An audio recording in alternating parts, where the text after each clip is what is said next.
Hi, my name is Justin Turney, and I am one of the core developers of Sci4. In this tutorial, I will introduce the libmints library. I'll cover what it is, what it provides, and to show how to use it, I'll walk through some example code. But first, what it is. At its core, libmints is a library that provides an interface to compute 1 and 2 electron integrals, and all the associated data structures needed to support that. The provided interfaces provide a means for rapid implementation of new methods with minimal effort. libmints has its roots from Psi4, where it was used to write the early versions of the SAPT code, where the original framework of Psi4 couldn't provide the needed quantities.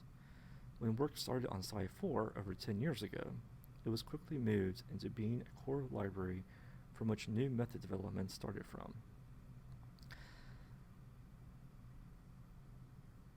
libmints provides a number of classes that support the computation of 1 and 2 electron integrals, which include basis set objects, integral factories, a class to represent the current state of the molecule being studied, and base wave function class that various methods found in Sci4 derive from.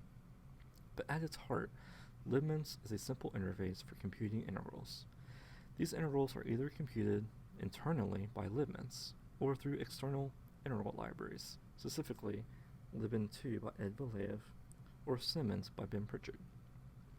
These include 1 electron integrals like overlap, kinetic, potential, arbitrary order multiple, the integrals needed for x2c, Douglas scroll, and effective core potentials, and standard 2 electron repulsion integrals plus their error function and its complement. For many of these integral types, the first and second derivatives are also supported.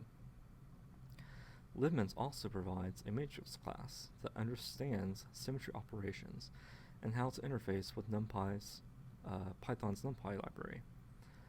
Most integral generators return a matrix object. The matrix object also provides various linear algebra operations like matrix multiplication and diagonalization for you to use. How to use it. libmints is written in C++, and almost all of it is exposed to Python. This tutorial will only focus on the C++ side of libmints. For information on the Python interface of libmints, I refer the viewer to the Scifor NumPy repository. Okay, here we are in Visual Studio Code. I'm a firm believer in order to learn how to use a library like libmints, you really need to code something in it.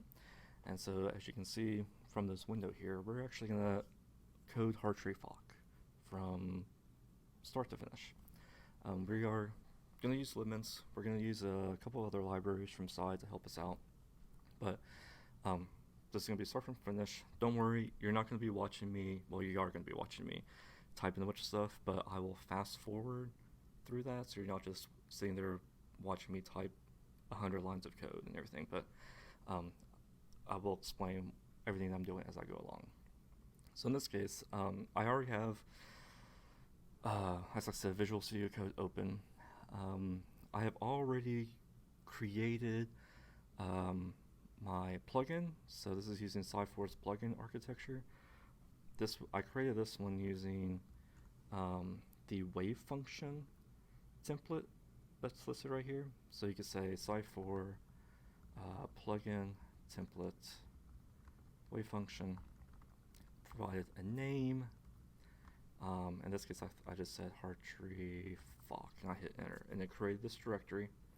I've already gone ahead and run cmake in this directory because I had to provide VS Code a couple of settings. I actually had to tell VS Code how to take these settings that are specific to my machine, because you can see my username is listed in there and how I go about compiling Psi. The Psi I am using is master from December 2nd, 2020. So this will be pretty close to what 1.4 is, if not what 1.4 is. And so, yeah. Okay, so you see in here, I've got my cmake list file. So this one only requires Sci4 1.1, and so you'll have to be the latest and greatest, which is perfectly fine. Okay. And I also have an info file here. This is the standard info file that is provided with the plugins, and so it's gone in and created certain options. So I'm going to be running water with this geometry, with a SO3G basis. It's actually going to, as part of the procedure, going to call Psi4's heart rate fault code, so we'll actually be able to have something directly to compare to. And so let's get started. So I've got another window that you can see that has the working code that I spent this money debugging. So first thing I'm going to do is I'm going to include a bunch of header files, and I will explain what they are after I get them all typed in. So I believe this is all of the header files that I'm going to need today. The first few are standard from the plugin system. I'm going to be using libfoc to compute the Fock matrix elements, specifically the Coulomb and the exchange matrices.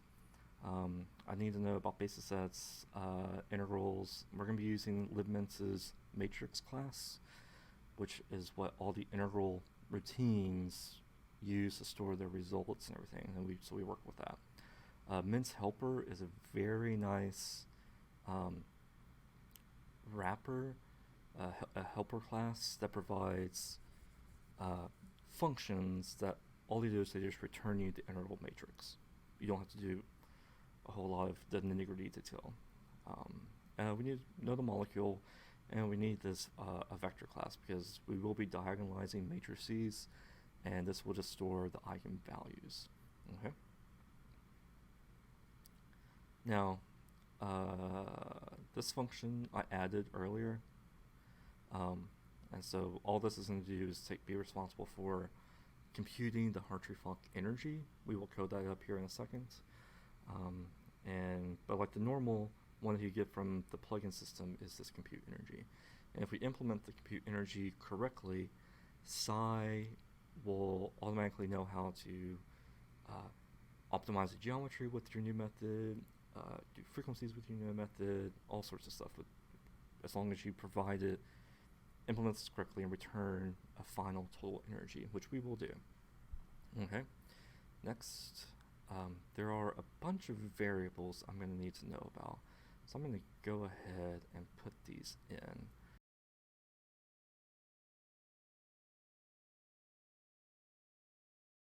So here are the variables that we're going to be needing.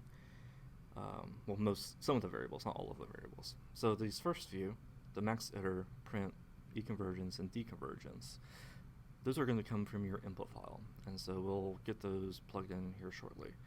Next is the nuclear repulsion energy, because in order to compute the final total energy for Hartree-Fock, it's the electronic part plus the nuclear repulsion part. We'll be using the overlap occasionally. We'll be using the one electron Hamiltonian quite a bit, and so we have these stored at the class level so that we can be using them over and over and over, and we only need to allocate the memory one time and everything. And Psi uses these things called shared matrices, which just keeps a reference count of how many times this matrix is being used throughout the code.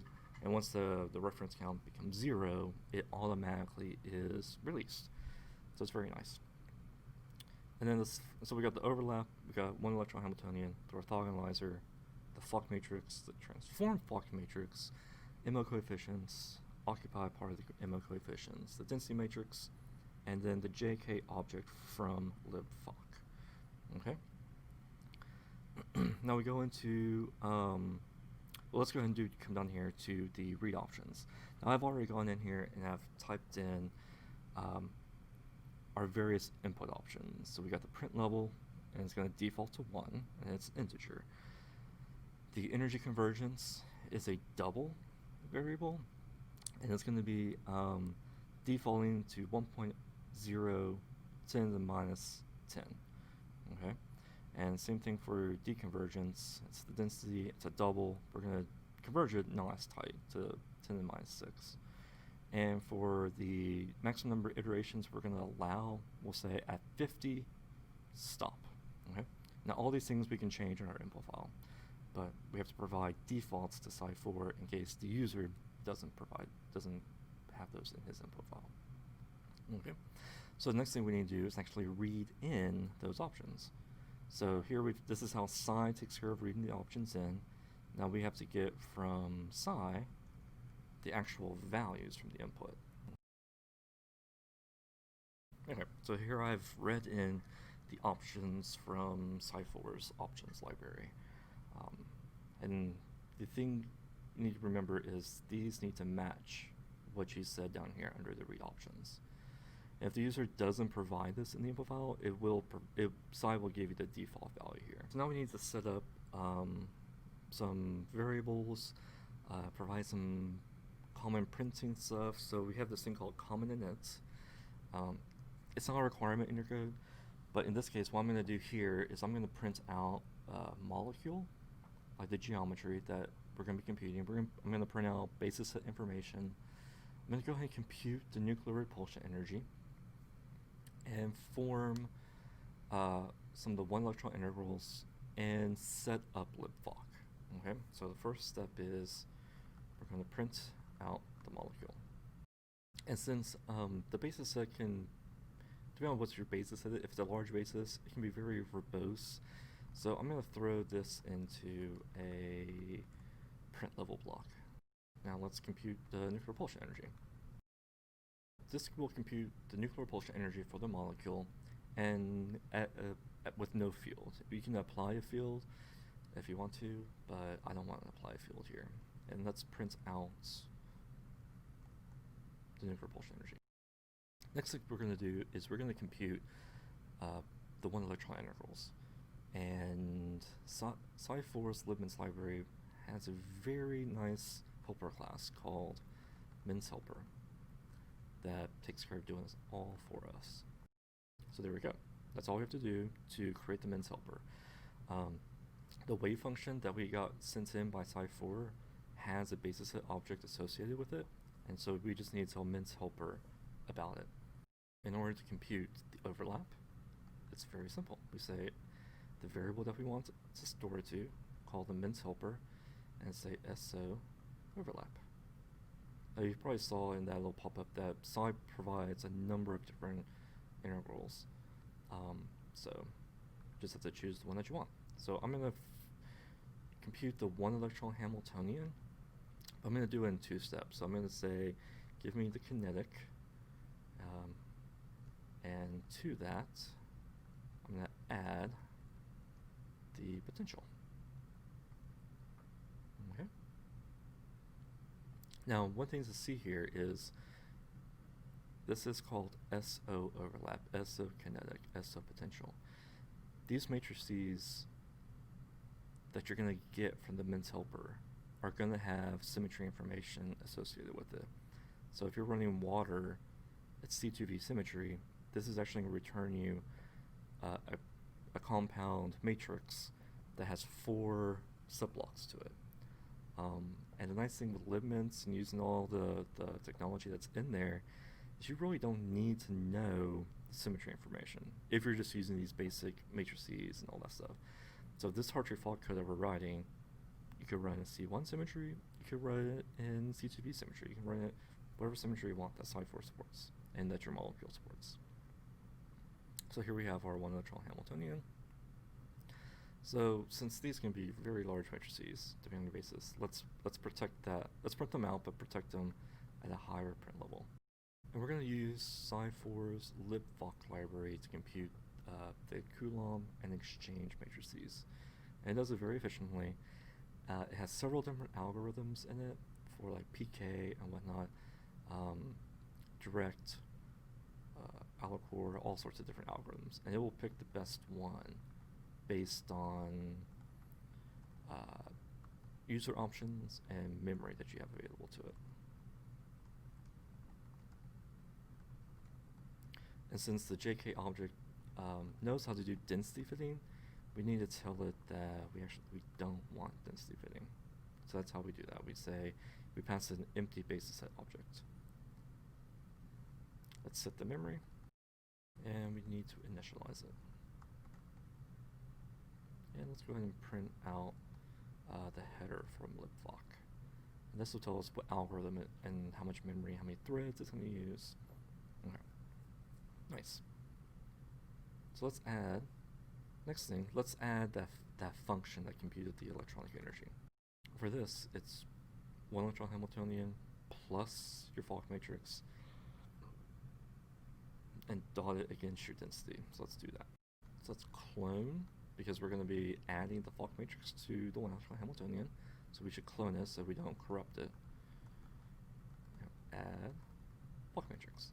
Now we haven't computed the Fock matrix yet, but by the time we call this function, it will have been set up and have actual values associated with it. So this is perfectly fine. Same thing here for our density matrix. And here we're going to perform a vector dot product against this summation. So this will return me a scalar value that is the electronic energy at this moment. Okay, next thing we need to do is code up our Fock. Alright, so I need to allocate some variables. So let me do that real quick.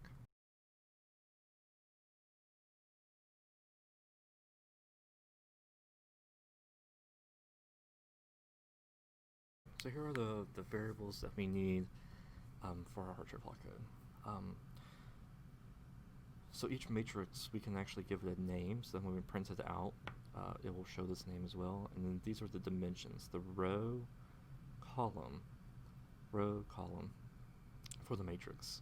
Size, wave function, object provides you a number of variables. So in this case, NSOPI is the number of spherical orbitals per irrep, or whatever pure orbital per irrep is. They're all going to be that, except for here on the occupied MO coefficients, I use DOCCPI, so doubly occupied per irrep. Okay, and then the same thing, likewise with our temporary one. FDS and SDF, those come about when we're computing our orbital gradient to compute our density RMS. So next thing we need to do, since we're using libfoc, we need to tell libfoc what MO coefficients it needs to use when it constructs the J and the K matrix for us.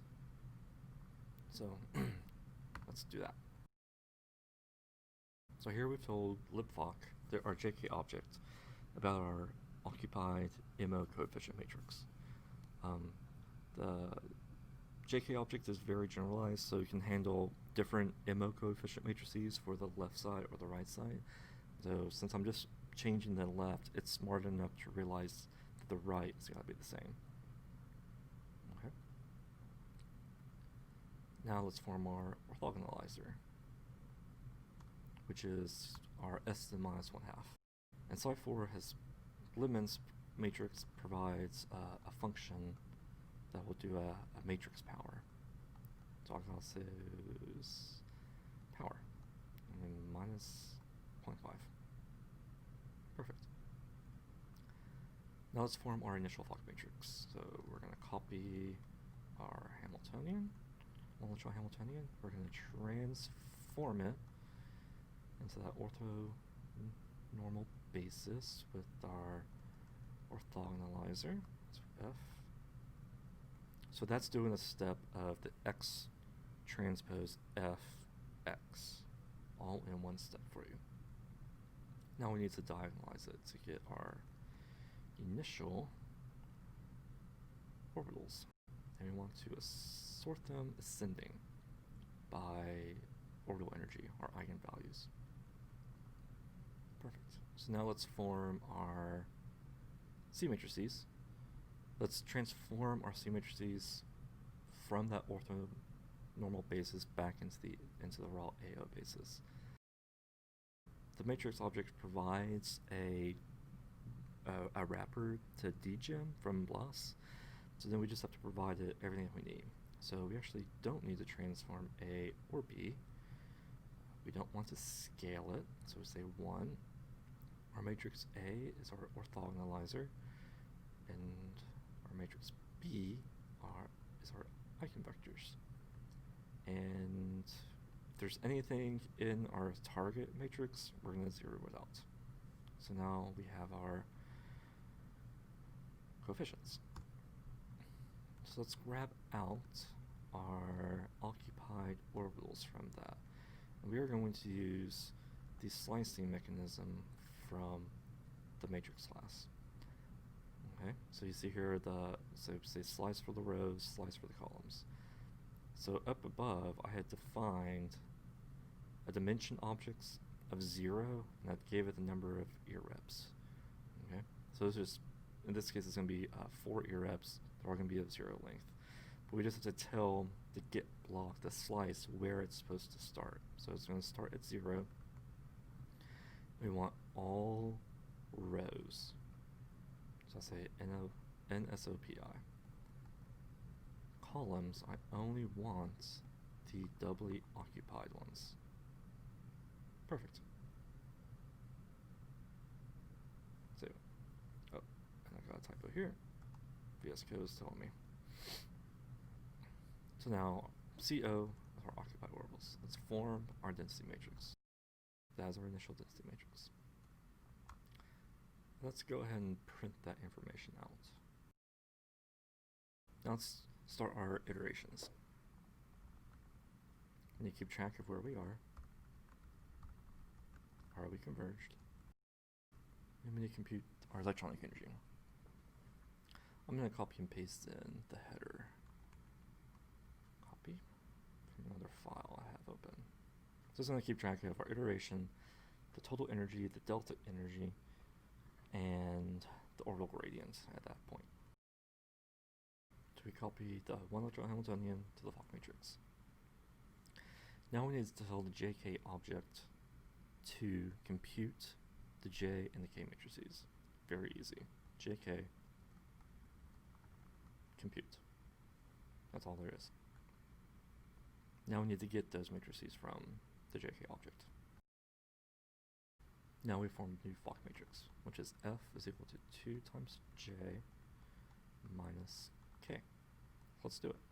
So let's go ahead and scale to Coulomb. Okay. And since we already have the 1 electron Hamiltonian in our Fock matrix up here, let's add, we just need to add the J and the K, and subtract off the K. There. So now we have our Fock matrix. I've got a typo up here. Fixed.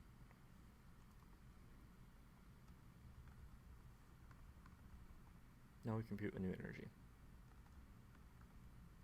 Add in nuclear repulsion plus electronic. Compute the difference. Perfect.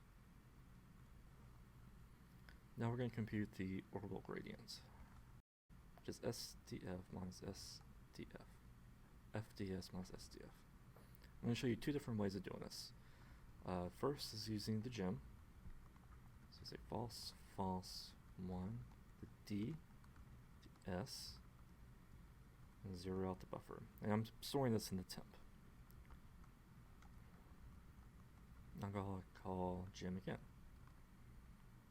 1.0, the Fock matrix, that temporary, clear out the FDS.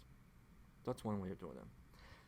Libmints provides a number of other helpers, and so we're going to do what took us 2 gem calls, we're going to do it in 1 call. So SDF is equal to Lin-Alge triplet. So this takes 3 matrices, A, B, and C, and also takes parameters, so I need to transpose A, B, or C. I don't need to transpose any of them, but I do need to give it 3. So S, D, F. That one line does what the previous 2 does. So now we need to do FDS minus the SDF. So I'm going to store that into temp1. So temp1 is now that combined orbital gradient. Now let's compute the density, RMS. Matrix class offers a RMS function. Let's check for convergence. Print out the results. I'm gonna cheat and bring in my print statement from another file. There we go. That's my print statement. So I've got my Fock matrix. I need to now diagonalize it, but before I diagonalize it, I need to transform it with the orthogonalizer. I need to back transform those eigenvalues to the original AO basis, and we need to update the occupied MO coefficients and form the density matrix. Increment our iteration number, and I'm going to bring over a little thing that will close off the iterations. Okay. So now with Sci4, we need to save the energy to the wave function.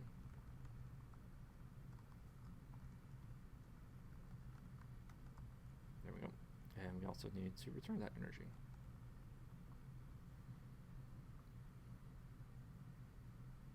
All this stuff down here is standard stuff. So let's see if it compiles. And it does. Great. Okay. Let's see if it runs. So I've already got everything set up. I've got my info file in here. I've got my plugin. I've got other things that are needed for it to run. All I gotta do is say Psi4. And now I've got an output file that was generated. So close the terminal, open the output.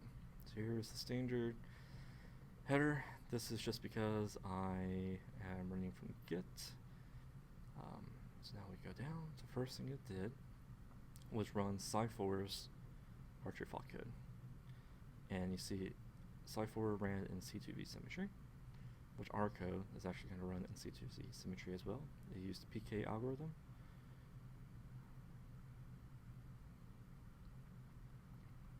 So here we go. We've got SCF energy from Sci4. Perfect. Alright, so now we go down. Here is beginning of our code. So reading options from the Hartree fault block. So here is our geometry. And you see here it says C2V symmetry. So that means our Hartree fault code that we just wrote is going to run in C2V symmetry. Basis of information, all the same. Hey, look, here is our overlap intervals. And you see here it's blocked. So the A1 irrep is at 4x4. Here it is. There are no A2s. Here's the B1. Here's the B2. Kinetic. Okay. So here's the header for the JK object. So use the PK algorithm. Everything. So here we go. Here we go. Here are our initial MO coefficients from our core Hamiltonian. Our occupied MO from that core Hamiltonian, density matrix from that core Hamiltonian, and here we go. Here is our final energy from our code. Let's see how we compare with Psi. Ah, look at that. We compare very, very well. There you go. So this has just been a tutorial on how to write Hartree fault code using libmints. So really how to use libmints. So the best way is to write something with it. So here we go.